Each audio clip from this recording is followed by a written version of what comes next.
জন্মায় পস্তাচ্ছি, তারপরে এই হারামখোর বন্ধুগুলো আবার বার্থডে টিপ চাই।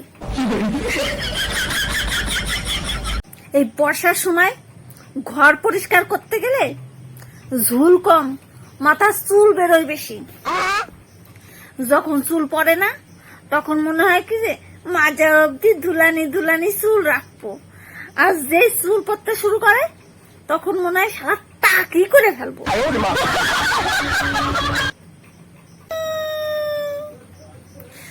মনের কষ্ট দেখি সিলেবাসের মতন হয়ে গেছে, জমেই যাচ্ছে জমেই যাচ্ছে জমেই যাচ্ছে।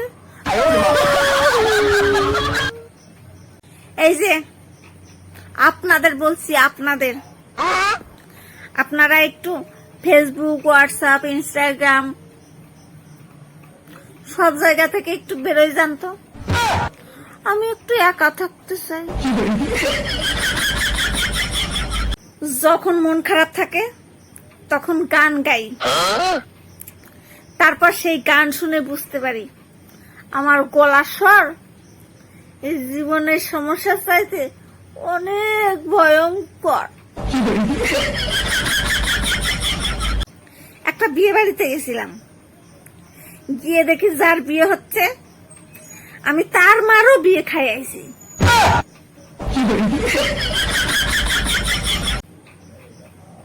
এই হার্ট ব্রেক মনে হচ্ছে যেন বিরক্তিকর হয়ে গেছে। এখন ফুসফুস ব্রেক হলে মনে হয় খুব ভালো হয়।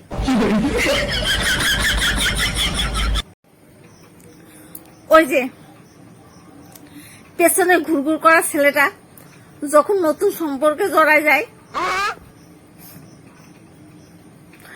যা কষ্ট লাগে, মনে হয় যেন প্রাপ্তম বিয়ে করে ফেললেও অত কষ্ট লাগে না।